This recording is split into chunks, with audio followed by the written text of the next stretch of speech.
नमस्कार दोस्तों, मैं हूं मोतीलाल आलमचंद्र। आज हम कलकत्ता बैराट रॉक इंस्क्रिप्शन के बारे में चर्चा करेंगे। जैसा कि आपको यहाँ पे दिखाई दे रहा है, कलकत्ता बैराट रॉक इंस्क्रिप्शन। प्रियदसी लाजा मागधे संघं अभिवादेनंग आहा अपाबाधतंग चा फासु बहलातंग चा विदित्ये वे भंते आओ तके हमा बुद्धसी धम्मसी संघसी ती गालवे चा प्रसादे चा एकेची भंते भगवता बुधेन भासति सर्वे से सुभाषिते वा एचुखो भंते हमियाए दिशया एवं सद्ध में। इस प्रकार आपको यहाँ पर दिखाई दे रहा है मित्रों, और आप इसको मैं जूम करके यहाँ पर दिखाता हूँ।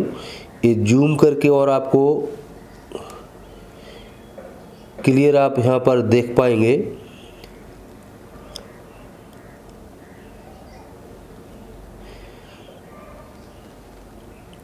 ये आधा इंस्क्रिप्शन है, इसका आधा भाग मैं भी दूसरे भाग में आपको दिखाऊंगा।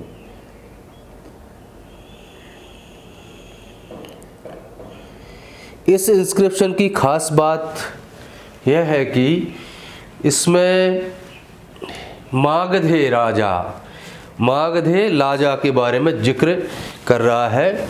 मागधे राजा अर्थात मगध के राजा अर्थात प्रियदर्शी सम्राट अशोक।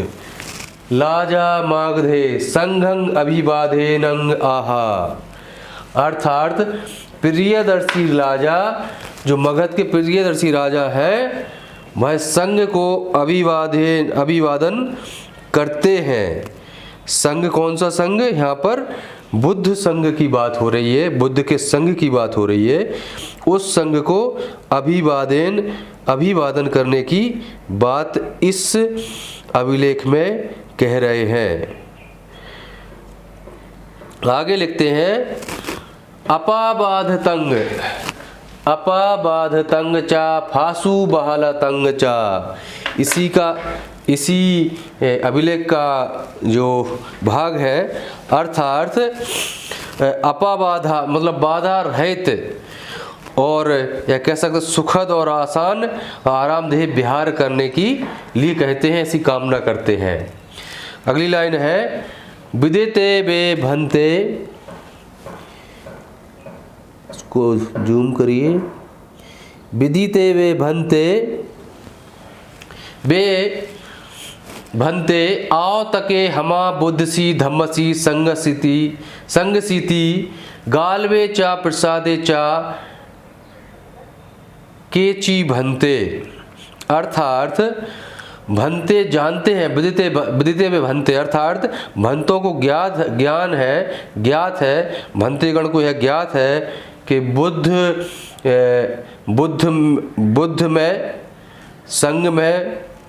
बुद्ध में धम्म में और संग में मेरी दृढ़ निष्ठा और दुर्ग की भांति मेरा विश्वास है। या ऐसा कह सकते हैं, भंते यह जानते हैं कि बुद्ध धम्म और संग तीनों में सम्राट अशोक कहते हैं कि मेरा दृढ़ मजबूत विश्वास या दृढ़ निष्ठा और दुर्ग की भांति मेरा इस बुद्ध धम्म और संग में विश्वास है। ऐसा यहाँ पर सम्राट अशोक लिख रहे हैं। गालवे चा प्रसादे चा, गालवे चा मतलब दृढ़ता, और प्रसादे चा मतलब प्रसाद अर्थात दुर्ग चा। आगे लिख रहे हैं, एक एची भंते भगवता बुधेन भासति सर्वे से सुभासति बा एचुखो भंते हेमियाए दिशया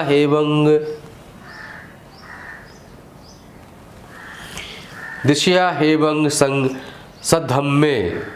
अर्थात यहाँ पर भगवान बुद्ध के लिए भगवता बुधेन, भगवता या भागवत बुद्ध शब्द उपयोग किया है। और सम्राट अशोक कह रहे हैं कि भगवत इस प्रकार भंते एक एची भंते, इस प्रकार भंते भगवान बुद्ध के द्वारा जो वचन दिए गए हैं वह सभी सुवचन है, वह जितना भी बोला गया है वह सुभाषित है। अर्थात जो भी भाषा कही गई है, जो भी वचन कहे गए हैं वो सुभाषित है। ए चीखो सुभाषित बा ए चूखो भंते हमियाय दिशया हेवंग सद्धम्मे। वास्तव में भंते हर दिशा में, यह सद्धम जो है हर दिशा में फैले और एक लंबे समय तक जीवित रहे ऐसी राजज्ञा देते हैं। इस प्रकार जो ऊपर का 4 लाइन जो अभिलेख की हैं कैलकाटा बैराट रॉक इंस्क्रिप्शन की है, वो मैंने यहाँ पर आपको बताई। शेष लाइन एक दूसरे बोर्ड पर लिखी है, वहाँ पर मैं आपको जिक्र करूँगा। एक बार इसको और गौर से देख लीजिए दोस्तों। प्रियदसी, यहाँ पे प्रियदसी उपयोग किया है, रा ऊपर है पा नीचे है, अर्थात पा और रा में जो मिलान है ये लिपि की त्रुटि है। ये लिपि की त्रुटि आप इसको कह सकते हैं, लिपि की त्रुटि आप इसको कह सकते हैं कि रा ऊपर पा, लेकिन जो गिरनार के अभिलेख में वहाँ भी इस तरह की प्रा लिखा हुआ है। एक्चुअली रा नीचे आना चाहिए था, लेकिन उस समय जो लिखा गया आधा पा आधा रा का चलन नहीं था, वो उस समय स्टार्टिंग हुई है ये। तो उसको आप देखिए, प्रियदसी लाजा मागदे संघंग अभिवादेनं आहा। बहुत से शब्द आपको अभिवादेन हम आज भी उपयोग करते हैं, कोई नया शब्द नहीं है, आज भी उपयोग होता है। आहा पहले भी होता था, आज भी हो रहा है, अर्थात शब्द में अपभ्रंशन हुआ है लेकिन शब्द वही है। अपावाद तंग चा फासु बाला तंग चा विदिते वे भंते आवतके हमा बुद्धसी धम्मसी संगसीति गालवे चा प्रसादे चा एकेची भंते भगवता बुधेन भासति सर्वे से सुभाषति बा एचू खो भंते हमी आय दिशया हेवंग सद्धम्मे। इस प्रकार ये अभिलेख के 4 लाइन है, इसको आप अपनी डायरी में लिखिए और इसको याद कीजिए। इसके बाद में इसका सेकंड पार्ट और मैं यहाँ पर रख रहा हूँ आपके सामने। ये बहुत महत्वपूर्ण अभिलेख है और इसमें इस अभिलेख में हमको महत्वपूर्ण शब्द जो आपको धम्मपद में भी देखने को मिलते हैं, जैसे भंते, भगवता बुद्ध, और सबसे महत्वपूर्ण शब्द एक और है मगधे राजा। यहाँ पर मगधे राजा प्रियदसी लाजा मगधे, अर्थात सम्राट अशोक के लिए यहाँ पर क्लियर लिखा हुआ है कि सम्राट अशोक का ये अभिलेख है। इस प्रकार हम दूसरा अभिलेख देखेंगे। दूसरा अभिलेख अर्थात दूसरा भाग इसी अभिलेख का, एक्चुअली बोर्ड छोटा था तो हमने इस पर दूसरे पे लिखा है। तो इस प्रकार मैं इस अभिलेख को यहाँ पर आपके सामने पढ़ता हूँ, आप सुनिएगा इसको। चिलठितिके का अर्थ है चिरस्थाई, अभी भी चलता है चिर। एक्चुअली रा और ला ये अक्सर हमारे क्षेत्रीय प्रभाव के कारण इनका रूपांतरण होता रहा है, इसलिए जहाँ भी चिलठितिके अर्थात चिरतिथि तक, चिलठितिके होसती अलहामी हकंग तंग बातबे इमानी भंते धम्म पलियानी विनय समुस्के। यहाँ पर धम्म पालन के लिए सम्राट अशोक कई किताब जो उस समय चलती थी, उन जो किताबों को, जो बुद्ध का एक्चुअली ज्ञान था, उन किताबों के यहाँ पर जिक्र कर रहे हैं इस अभिलेख में। विनय समुस्के अर्थात इसको विनय पिटक कह सकते हैं। विनय समुस्के अलिये बसाणी अनागत भयानी मुनि गाथा मोने सूते उपतिस्स पसीने एचा लागुलो वादे मूसा वादंग अधिगिच्चे भगवता बुधेन। अगेन बुद्ध अपने लिए यहाँ पर भगवता शब्द उपयोग कर रहे हैं। भगवता बुधेन भासति एतानी भंते धम्म पलयानी इच्छामी। यहाँ अभिलेख कुछ कटा हुआ है। अगली लाइन किंती भौके भिखुपाय च भिक्षुनीये च अभिखिन्नं सुनेयु च अपधालियु च हेवंगमेवा उपासका च उपासिका च एतानि भन्ते इमंग लिखापयामि अभिप्रेतं में जानन्तु ति। ये अभिलेख यहाँ पर पूरा होता है। चिलठिति के, इसका अर्थ हम आपको बताएं, चिलठिति के होसति ति अलहामी हंकंग हक्कंग। इस प्रकार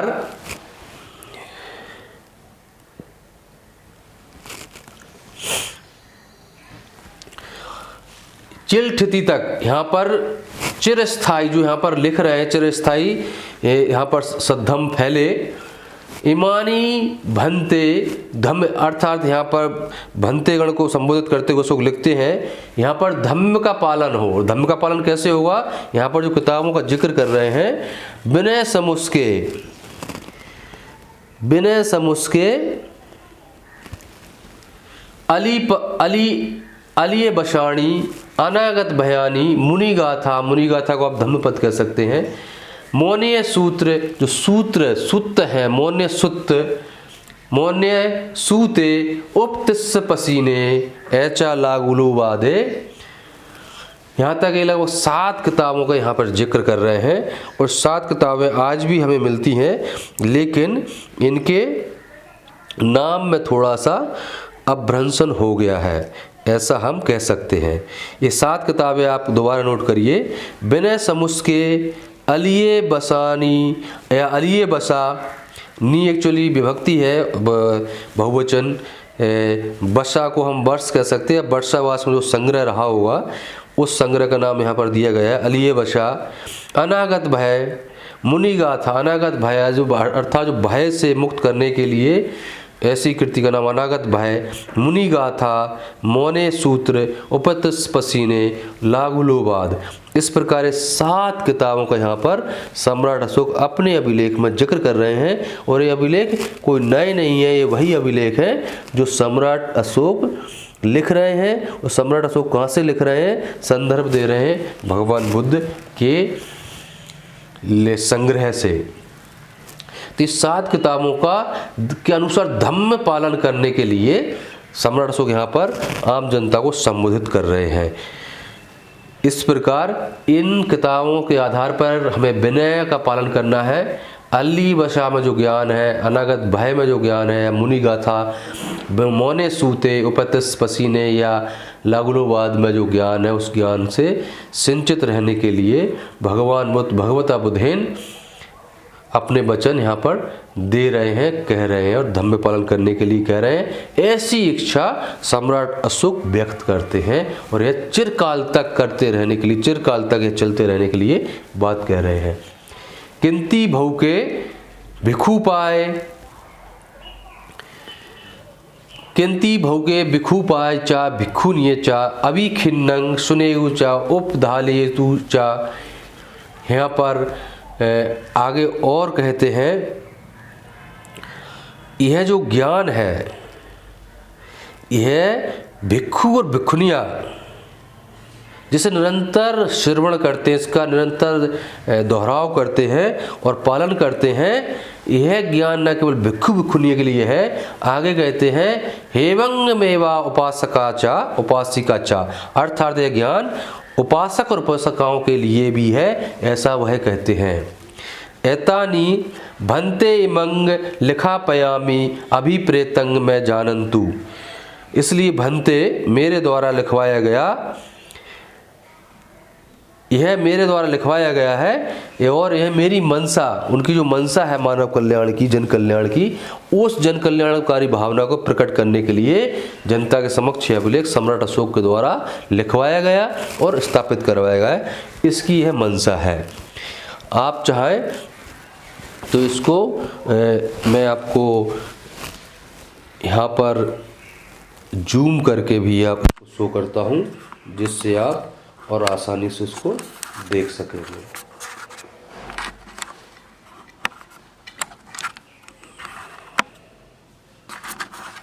ये बहुत महत्वपूर्ण अभिलेख है।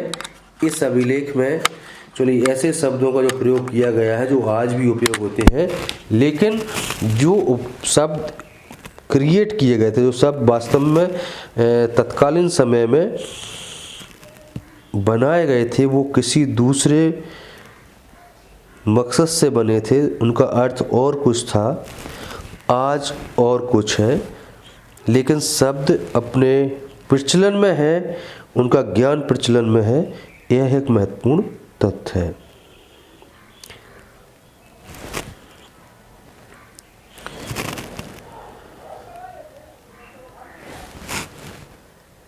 यह अभिलेख सम्राट अशोक के शासनकाल का है और बहुत महत्वपूर्ण अभिलेख है। इस अभिलेख में हमें मगध राजा के रूप में अशोक का उल्लेख मिलता है, प्रियदर्शी के रूप में उल्लेख मिलता है। सम्राट अशोक इतने बड़े शासक होने के बावजूद सिर्फ अपने लिए राजा, लाजा, राव शब्द उपयोग करते हैं, कभी भी महाराजा शब्द उपयोग नहीं किया।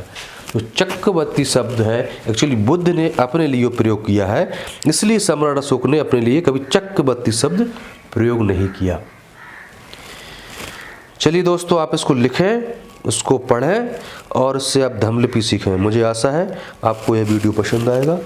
बहुत बहुत धन्यवाद, साधुवाद, आपने इसको देखा, सुना। Thank you.